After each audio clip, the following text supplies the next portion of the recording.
Well, I will get the event started. So I just wanted to say hello and welcome to today's MSc MRes Human Tissue Repair Open Day. And thank you so much for joining us.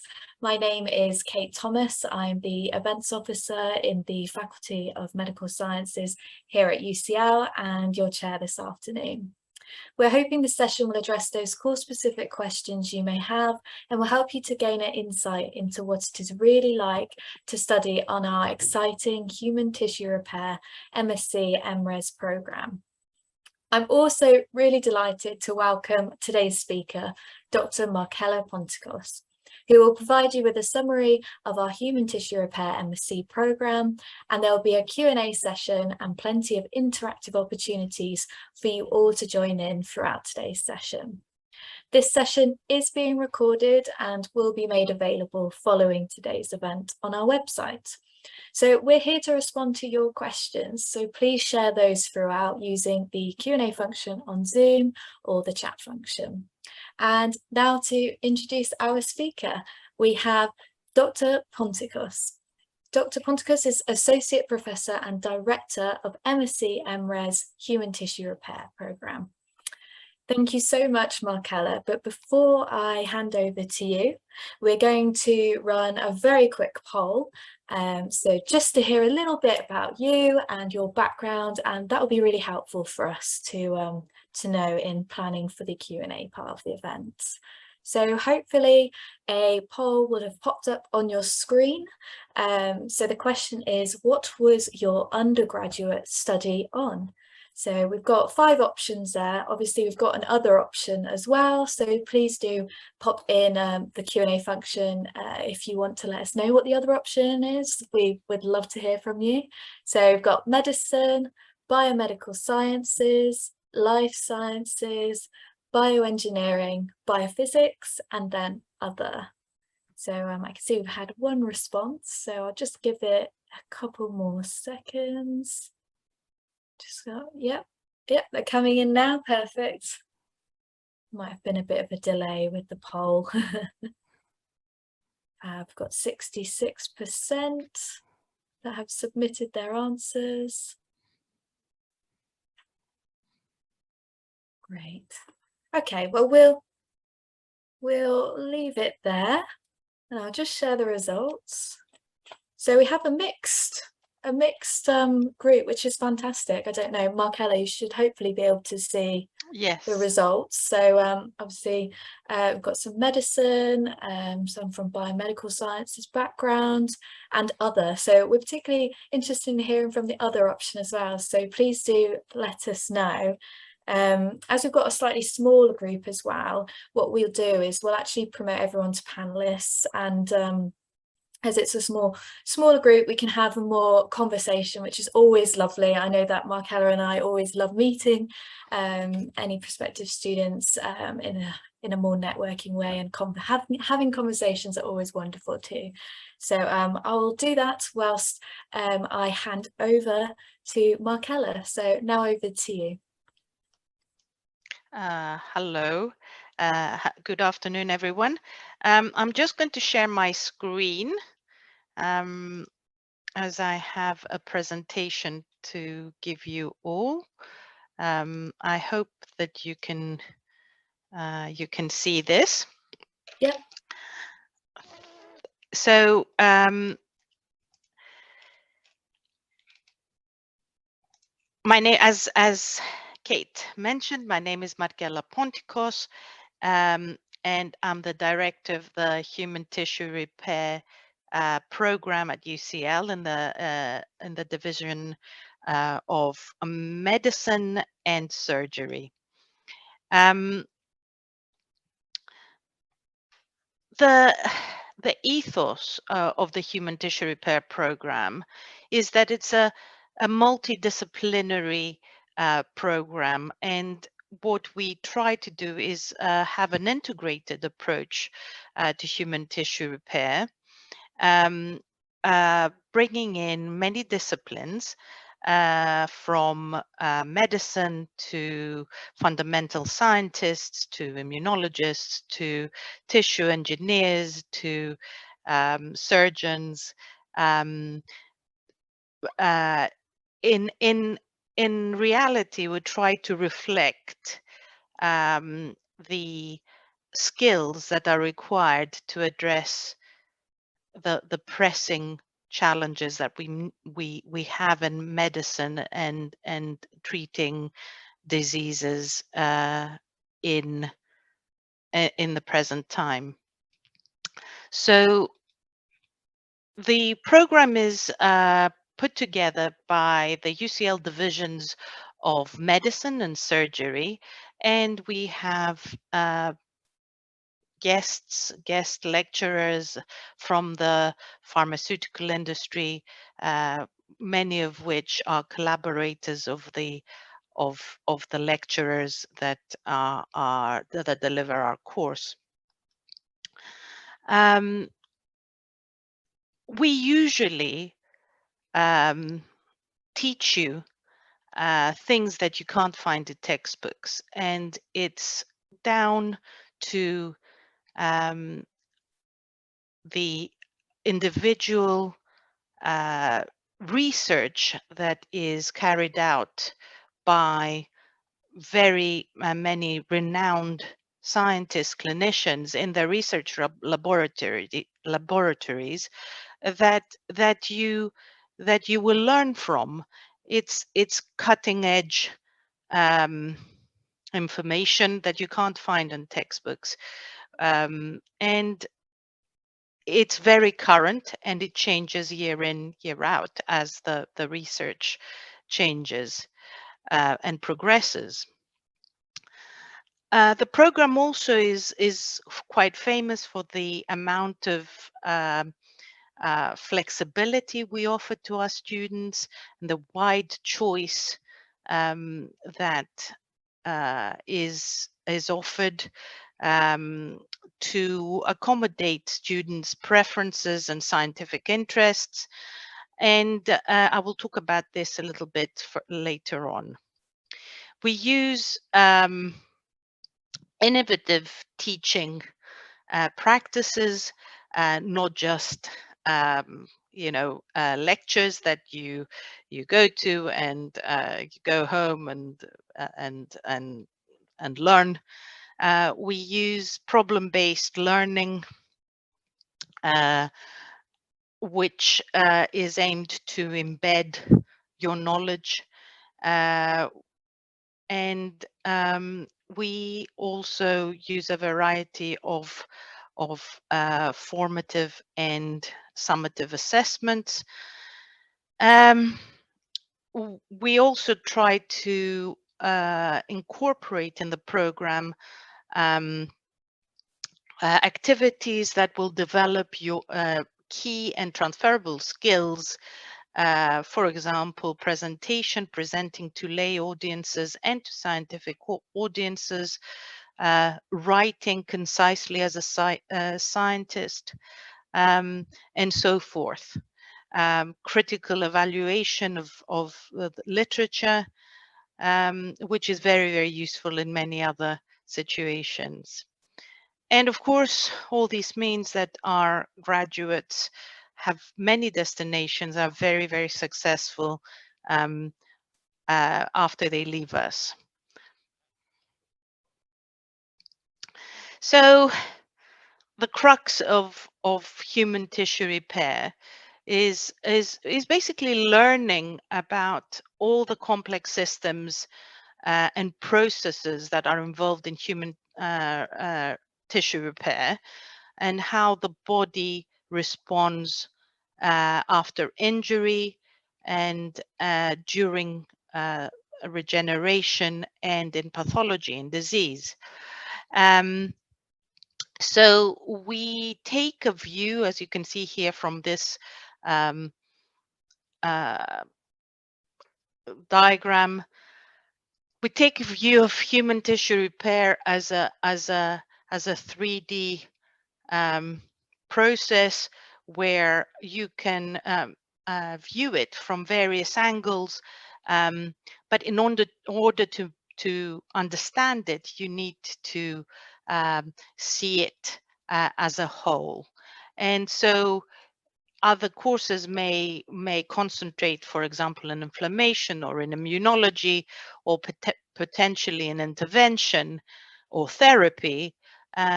We in human tissue repair incorporate all of these aspects in a more integrated and holistic approach. So we look at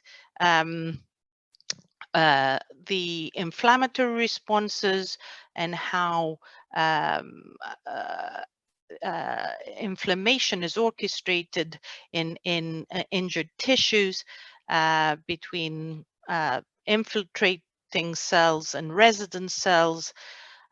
We look at the immune responses and the potential for immunotherapy. We look at other interventions, whether they be pharmaceutical interventions or physical mechanical interventions, or indeed cellular interventions, all that is currently used or all that is possible in order to address human tissue repair. So where is human tissue repair taught? It's actually taught mainly at the Royal Free campus of UCL, which is based at the Royal Free Hospital. It's also where the medical school is, and a lot of the clinical UCL Division of Medicine and Surgery clinical teams have access to their patients. And that proximity, of course, to clinics and patients means that the work is very, very translational in these sites. And of course, that is a great advantage to our students who will, when they reach their research projects, will have access to these very precious opportunity to work with precious samples from patients. Of course, we don't only use the Royal Free site, but also we have very close links to the main campus, the Rain building and the Cruciform building, where we have labs that are being used, and also core technologies such as, for example, flow cytometry and mass spectroscopy units, etc. But research projects by our students tend to be located all over UCL, from the Institute of Child Health to the Institute of Ophthalmology, to the main campus, to the Zayed building, to the Royal Free, etc. So you are not going to be limited to where you work at UCL. This is the Royal Free Hospital, and this is the medical school building where the lecture theatres and tutorial rooms are situated. A bit about the actual program structure. There are 3 terms in human tissue repair. The first term naturally ends at Christmas. We call the first term the leveler because our students come from various backgrounds in terms of their knowledge. Some are clinical scientists, clinical medical graduates, some are biomedical graduates, but we also have biophysicists and even bioengineers. So everybody has a different amount of basic knowledge. So in the first term, we make sure that everyone has the same level of information in order to be able to progress. So principles of inflammation, principles of immunology and tissue repair and regeneration are very important modules worth 15 credits each. And of course, there's research methodologies which prepare you for a more research-based activities later on in term 2 and 3. In term 2, you have the practical laboratory research skills, which is also a core module.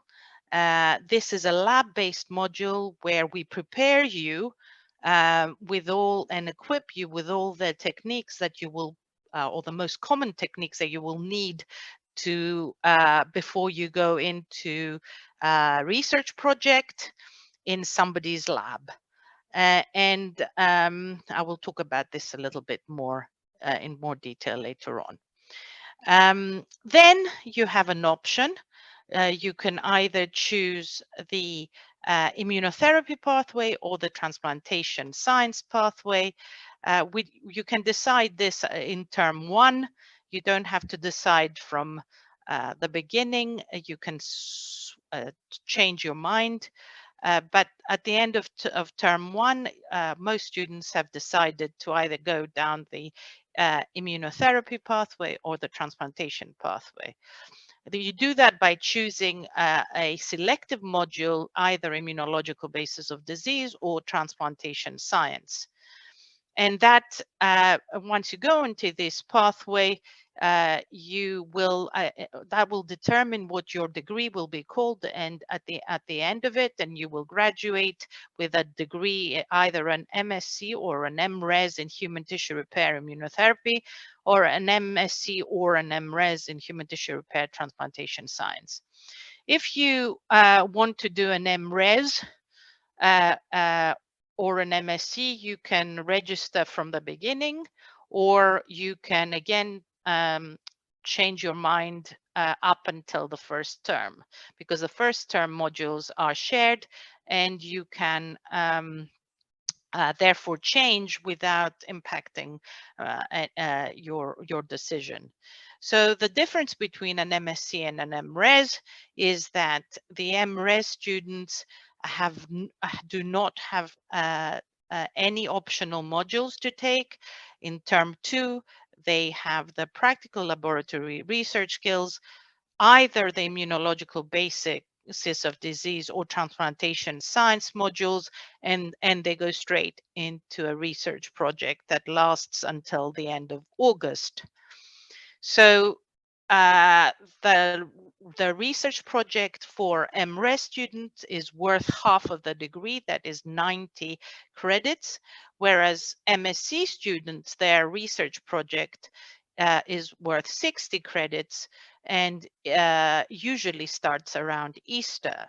So it's shorter and it's more, worth less credits. However, MSc students can choose from 2 modules from the list given here. So for biological therapies and live medicine, or transplantation science, or stem cell therapies, or cell and gene therapies, if you're in the immunotherapy pathway, or tissue engineering, regenerative medicine, immunological basis of disease, and stem cell therapies, if you're in the transplantation science pathway. As I said, we prepare you and gear you for research projects. Research projects are an integral part for human tissue repair. They're not assigned to you. So in term 1, in fact, around now, all students in the human tissue repair cohort will meet with me on a one-to-one basis and will discuss their interests with me and their scientific interests and what they want to achieve and where they want to go afterwards after they graduate. And I try to find projects that that meet their interests. And sometimes students don't have an idea what they want to do, and so together we meet supervisors and potential supervisors and hopefully at the end of it you do a project that you really love. And at the end, you will graduate, as I said, with either an MSc or an MRes in human tissue repair in immunotherapy or transplantation science. So in this picture is a problem-based small group tutorial, which happens every week. So the way we usually run these modules, at least in term one, is that there are didactic lectures on the beginning of the week, and then we reinforce the knowledge at the end of the week in tutorials that are very interactive. And if you can see here, most people would suggest that maybe this person or this person is the lecturer. In fact, he is the lecturer, and all these are students. And the most of the learning happens in these tutorials. And of course, that means that the learning is much deeper and much more well understood. You don't have to cram at the end of each term when you have assessments, because you already know the work. So the way the human tissue repair course is organized is on a platform called Moodle, which is most courses at UCL use. And on here, you will find everything. This is what it looks like. You will find everything from timetables, tutorials, all the learning material, assessments and forums and quizzes. For human tissue repair, we have a variety of assessments from multiple choice questions, various courseworks, short answer questions, oral presentations, and poster presentations. So there is a variety, and we in going through these assessments, you also gain very valuable skills.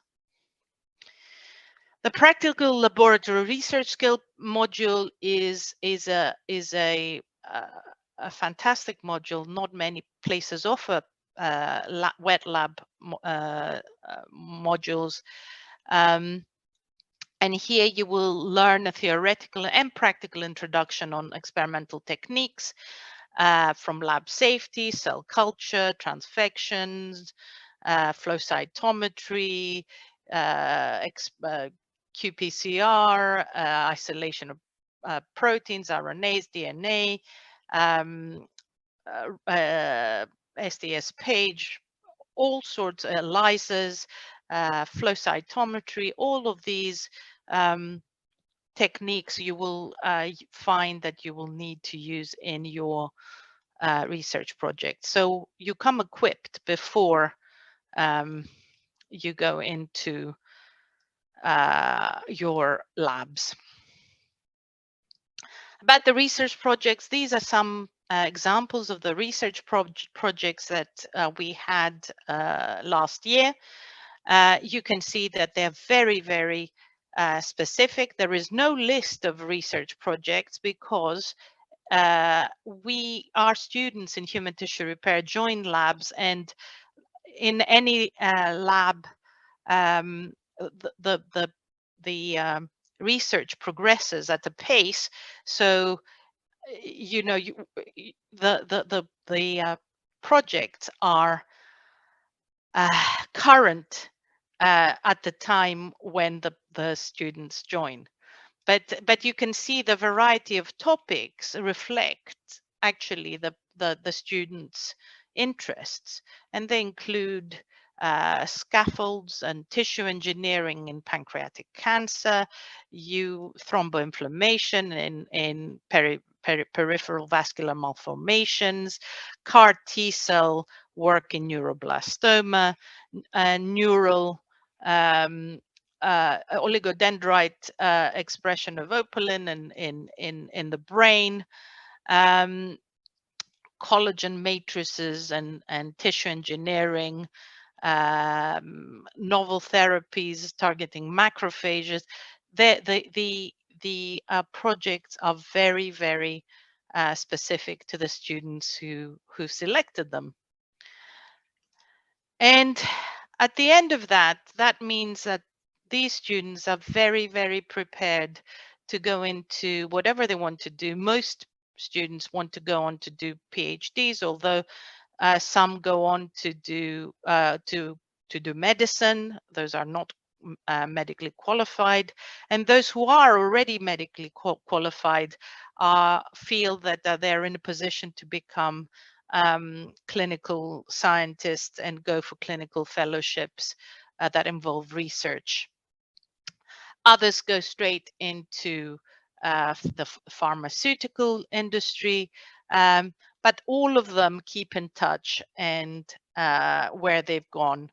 And basically where they do go is in academia. The majority of our students going to do PhDs into medicine, the pharmaceutical sector, public health and clinical trials, tissue engineering to do with medicine, health-related organizations, for example, the MRC, and one has actually gone into patent law in the biopharma industry.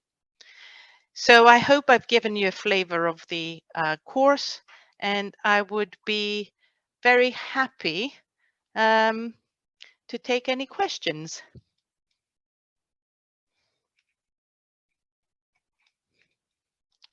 Fantastic. Thank you, Markella.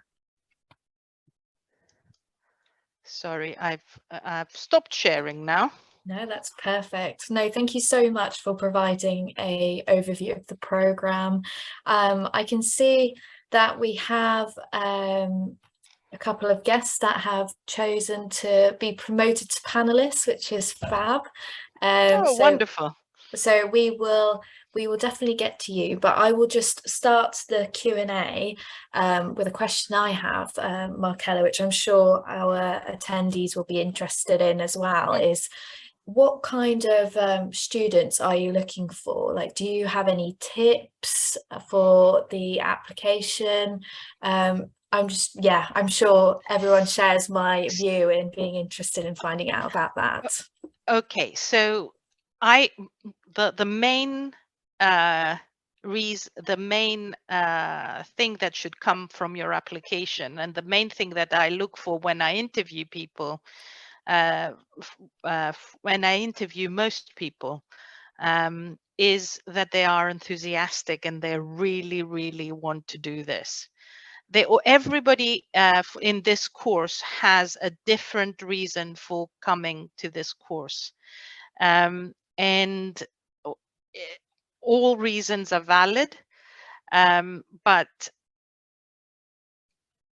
I guess, and I say this to everybody in the induction day, but it's not an easy course. And if people want to do this to gain a degree, there are much easier degrees. But if they want a really comprehensive education, then they will get that.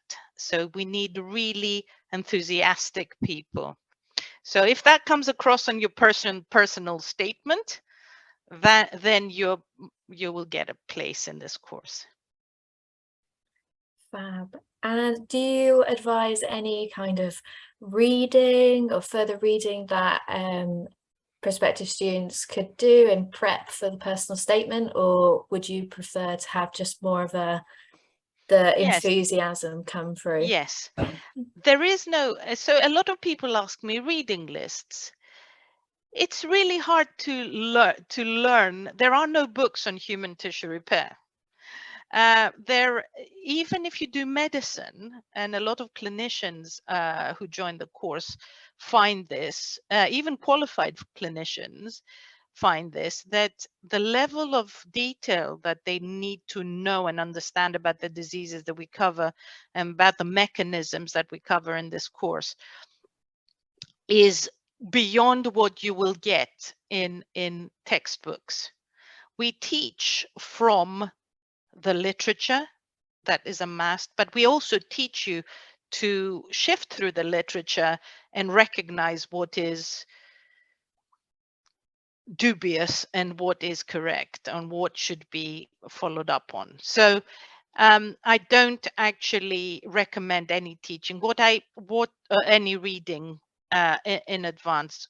People have good reasons, and good reasons could be, for example, that they've had a brush with, or somebody in their family had a brush with cancer, and they've read up about it, and they want to know about that even more, and they've have a burning passion about working on this, or stem cell therapy, or whatever it is that has really caught their interest, and they don't find a course that satisfies that passion. I'm sure that if that comes across in their statement, that will surely get them a place. Fantastic. Well, I'm hoping that will at least take a worry off any additional reading or so forth. So okay, well, we'll go back to the poll, as I know we didn't really address that during the early part of today's session, but as we are now open the floor to our attendees, we're really interested in finding out a bit about you. So I can see obviously from the poll that we ran earlier, so we've got a bit of a mixture. So we've got an attendee that has an undergraduate study in medicine, another in biomedical sciences, and then an other. So I know we've got, let me just double check. So we've got Ellen on as a panelist. I don't know if you want to ask us any questions, or perhaps let us know which one you were. We'd be fascinated to hear from you and hopefully address any questions you have about the programme, or any science related questions. Obviously Markella is an expert in the field, so please do fire away. Ellen, please unmute yourself if you would like to ask a question, or tell us a little bit about maybe not, I don't know. No worries. Or we've also got Mason. So Mason, if you're there. Oh, perfect. Yeah. Hi, hello, Mason. I think I know you. Yes, I had the pleasure of meeting you 3 weeks ago, I believe. 3 weeks ago, yes. Oh, yes. Well, welcome back. Yes, well, I've addressed all the questions I had last time I saw you, but thank you for your talk today, and it was a really comprehensive talk. And one thing you've mentioned about the course was something about the immunotherapy part. So it seems the course is really combining immunology, inflammation research techniques, and the aspects of regenerative medicine, which I'm very interested about. But the other thing that I wasn't, first of all, sorry, I'm an undergraduate medical student. So during my medical career, there were a lot of inflammatory diseases, autoimmune diseases, that I thought could benefit a lot from immunomodulation, immunotherapies.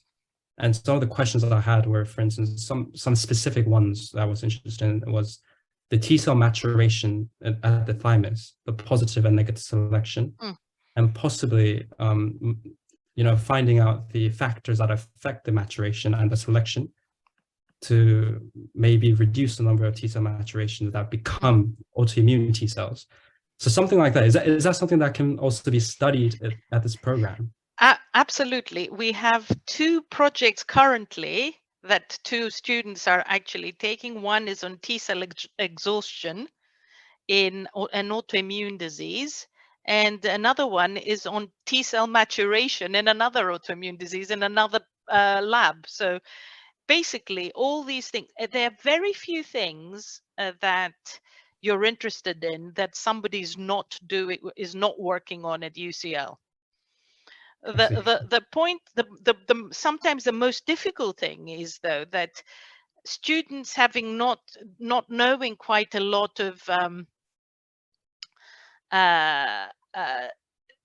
what people do around UCL, focus on what's out there in the media. So they come every year. I get students coming to me and saying, "Oh, I want to work on stem cells," and I said, "Oh, great! What kind of stem cells?"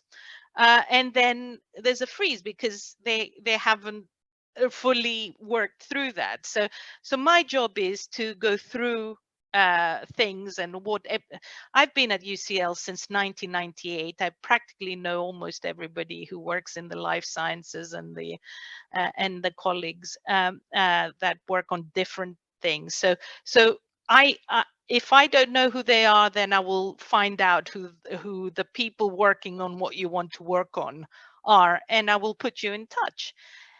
As I said, the most difficult thing is sometimes students want to go to the very famous labs, and those labs are inundated by many students. So again, you will always come out with a project or being involved in research that you really enjoy. In fact, I don't remember when I told you, Mason, but in fact, we have trouble getting our students out of the labs.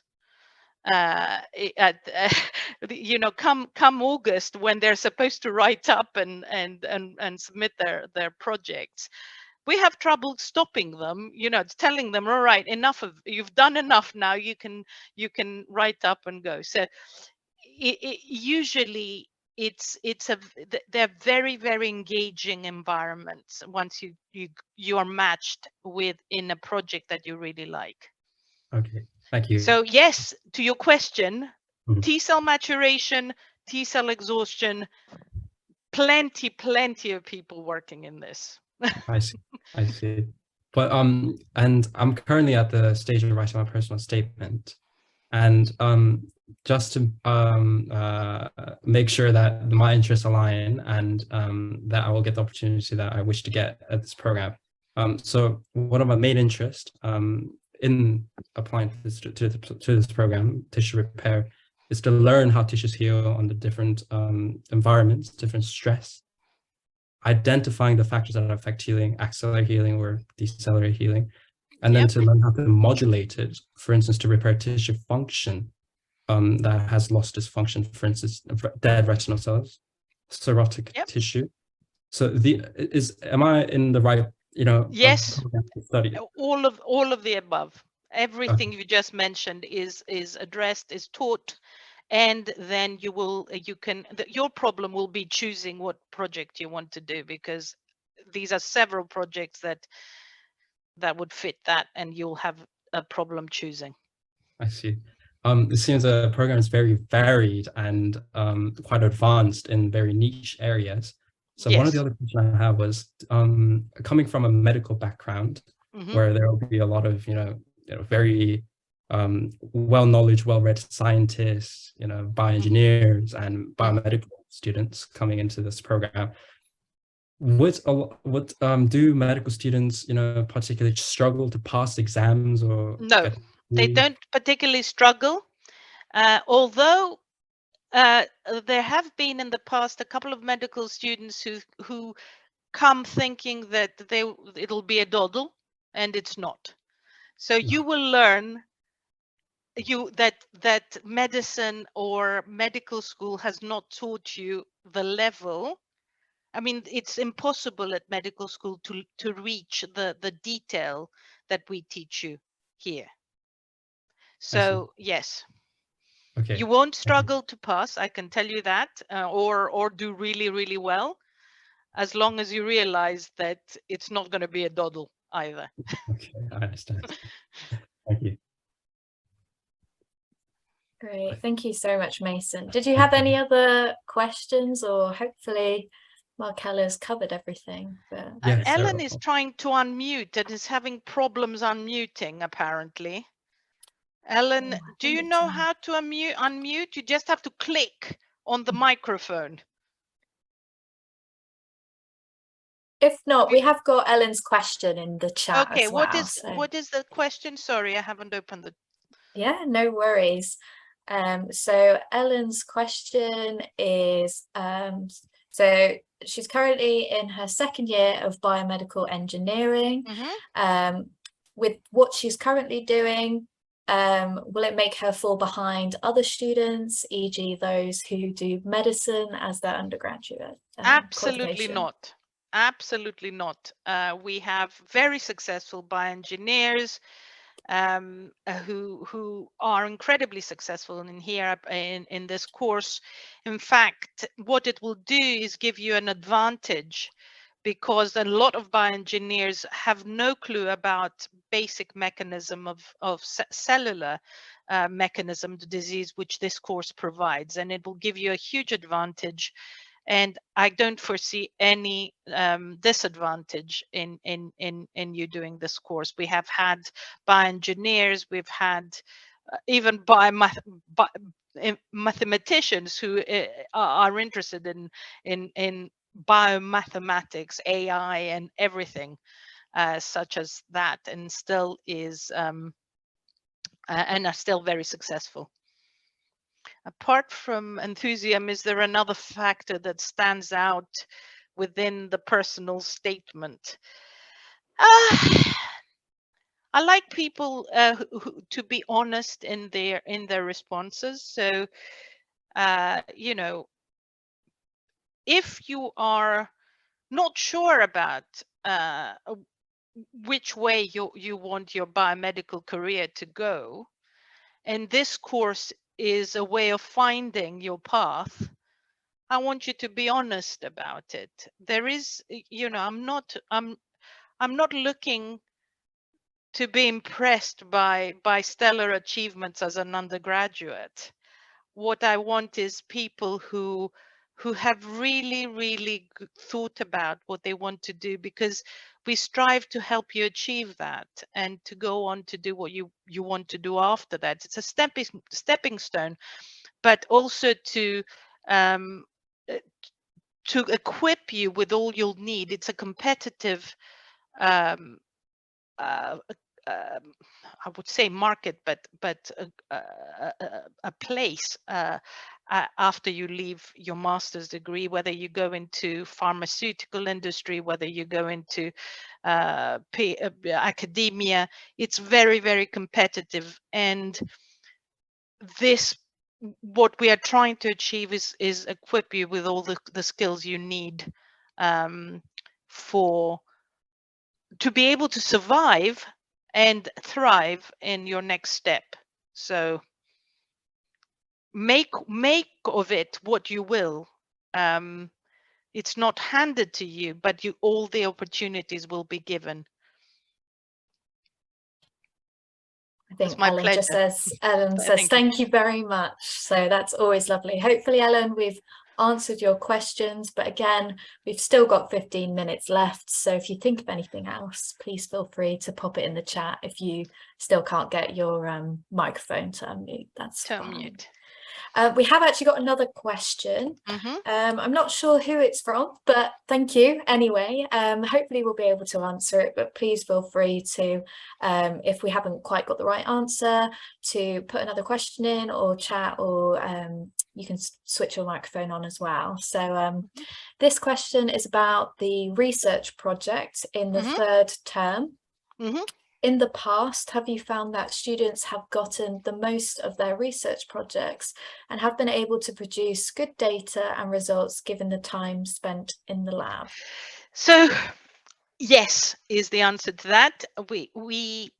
There is a policy in the Division of Medicine and Surgery that if students contribute and their data is used in publications, then they will be authors in the ensuing publications. And this happens often, I would say. All the data that is generated is part. So when you join a research project in one of these courses, in one of these labs as a host lab, you in fact become part of that lab. You know, you will be the same as the PhD students, the postdocs, everybody you're part of that lab. So you have to put, if you put in the time and the energy, they want you to succeed because you're contributing to their research. It's not a sideline. It's part of that lab's research. So it's very, very important to the supervisor that you succeed, and the experiments are done well, and the data generated are publishable and scientifically sound. So yes, there is time. There is more time if you go for an MRes, and within 8 months, which is usually, people start as soon as they can, and the MRes students start by January. They already are itching to get going, even in December, on their projects. And there's plenty of time to do a substantial project in this. In the MSc, starting in April, the students on the MSc projects usually also have already decided what projects they're doing already, and are preparing, although maybe not full-time in the lab. They're preparing by doing background reading and familiarizing with their topics already in term 2. So yes, they're not as comprehensive as MRes projects, but they can still be very, very valuable, and for both student and the host lab. So there's plenty of time for both. The only thing that is required is a good dose of enthusiasm. I think that's a running theme, isn't it, Markella? Yes, we are yes. looking for very enthusiastic. Well, students. it's not easy to do this. It's not easy being a scientist, actually, but unless you really love it and you're really enthusiastic, it's and willing to put in the hard work. So that's the key ingredient. All the rest we can teach you. Definitely. We've got another question. Mason, thank you again. Am I correct in thinking that even in an applicant, the student can change? Yes, that is absolutely correct. So up in term 1, because you are doing the same modules, you can switch from an MRes to from an MSc to an MRes and vice versa. Usually what happens in term 1 is you start looking for your projects, and we have loads of discussions. I send you off to meet people. They discuss their projects, and some projects are more suited to longer time scales. And if you're fallen in love with a particular project and you're an MSc student, but it's more suited to an MRes, you can always switch to an MRes. Of course, the downside of that is that you have less optional, you don't have any optional modules. So it depends what you're in the program for. If you're in a program to find out which direction you want your career to go in, you're not sure exactly what you really want, and you need to discover more things, then I would recommend going for an MSc. If you are really, really keen to do a substantial research project and spend time in the lab, and you already know what you want to do, but you really want to give yourself a really good opportunity to spend time in a proper high caliber lab, I would go for an MRes. But yes, you can switch at any time until Christmas. Fantastic. Well, hopefully that answers your question, Mason. I think I can't see any other questions in the Q&A or the chat at the moment, but I personally have a question for Markella, which I do always quite like to ask our program leads. But what inspired you to go into your career? Did you know from the beginning that this was always a passion of yours? Obviously we have that enthusiasm theme running through, but yeah, you obviously been at UCL for a while, so it would be really interesting to hear. So I knew I wanted to do research since I was an A-level student, and so in my teens, and went on to learn about different skills. I did my PhD at Imperial College, worked for the MRC, and then came to UCL.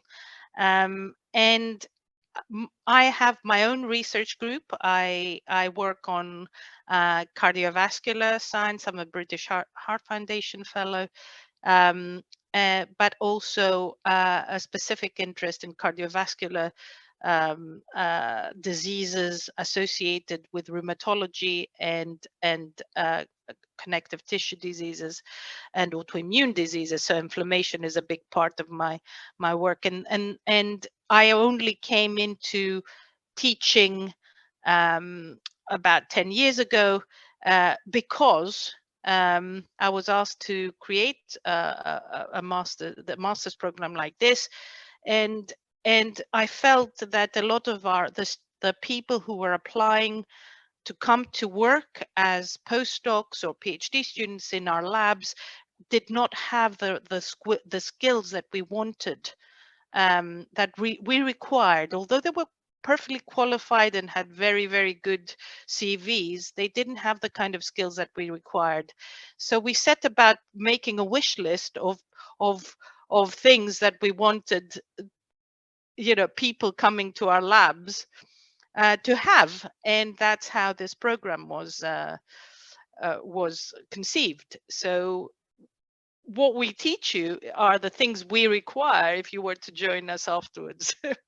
and that has become a passion of mine, to kind of train the emerging scientists into a love of research.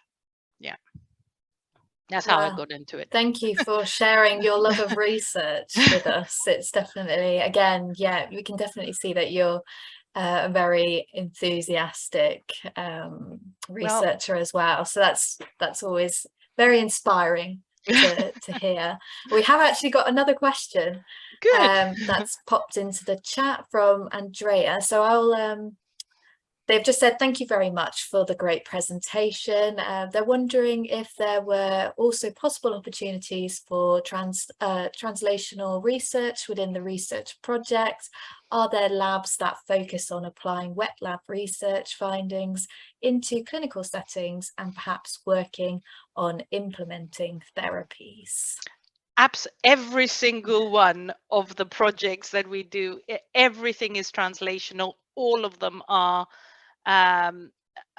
based or are very, very closely linked to clinical data, to clinical samples, and everything we do at UCL in the Division of Medicine and Surgery is translational. So every single project is to look for therapies and to apply them. And therefore, the answer to your question is absolutely resounding yes. If you wanted to do a basic research life sciences degree, you should not come to this human tissue repair MSc. There are far more theoretical or even basic fundamental research based programs about. This is purely for people who want to link cutting edge research on the fundamental from bench to bedside. It's completely translational. That's what we all do. Every single person who will teach you it works in translational medicine. Yeah, and I think that's the fantastic thing about the course. It's so hands-on, like It is you're absolutely really hands-on. upfront in the research, which is you know, you couldn't be more a part of it, and which is fantastic. Yeah. So whether you are there are different flavors of projects.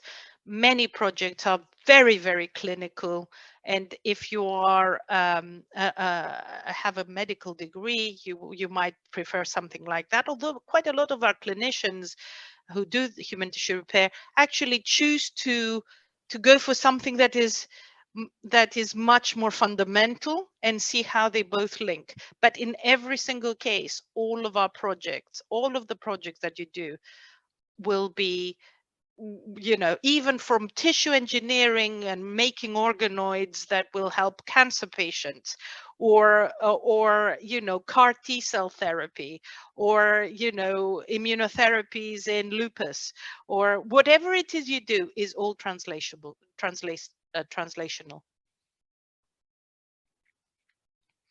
I hope that answers your question, Andrea. Yeah, hopefully, Andrea, that answers the question, but feel free to pop in the chat if there's anything you need to be elaborated on, or if that has spiked any other questions, feel free to let us know. But yeah, I've just checked the Q&A function again. There was one from the poll earlier, someone listed other. I don't know if we got if we had the opportunity to find out who was the other. I would really like to know who the other was. What background were you, is your undergraduate that would make you want to go into human tissue repair? And I think that's the fascinating thing about this course. You were saying earlier, Markella, you get students from all different kind of backgrounds, which is fantastic. And I know that you've shared stories with me where sometimes people haven't quite met the criteria, and you know, it's you know, you've still been able to offer them the opportunity. So I think absolutely. Kate, I interview most of the students because you know, I know all of the students, and they all we keep in touch years after they've left the course, and you know, I follow what they do later on in their careers, and yeah, even if you have a 2-2, you should apply, not because it's certain that you will get a place, but because you will get an opportunity to be interviewed, and you never know. Well, thank you so much, Markella, and thank you everyone for all your questions. We really hope this session has been helpful in your decision making. Sorry, last question. No, that's fab. Thank you, Mason. No worries. Okay, so am I correct in thinking that the program ends in August? As an intercalating student, I wish to ask to make sure the program does not go beyond the start date of my medical school. It is absolutely true that it ends at the end of August. You submit around the 26th of August. Your project, and that should be the end of it. And don't be sorry, we are here to answer your questions. So and like we were saying earlier as well, Markella is really happy to have, if you want to email her directly to ask her any questions, please feel free to. I know that she would love to hear from you. So yeah, I think we're out of time, so just want to say another thank you again for all your comments and questions. We do have a very short survey that will pop up following today's event on your browser, so if you could give us your feedback, that would be fantastic. And again, thank you to Markella for such a great and interactive session. Thank you very much for joining us. And have a lovely evening, everyone, and we hope to see you at UCL soon. Bye-bye.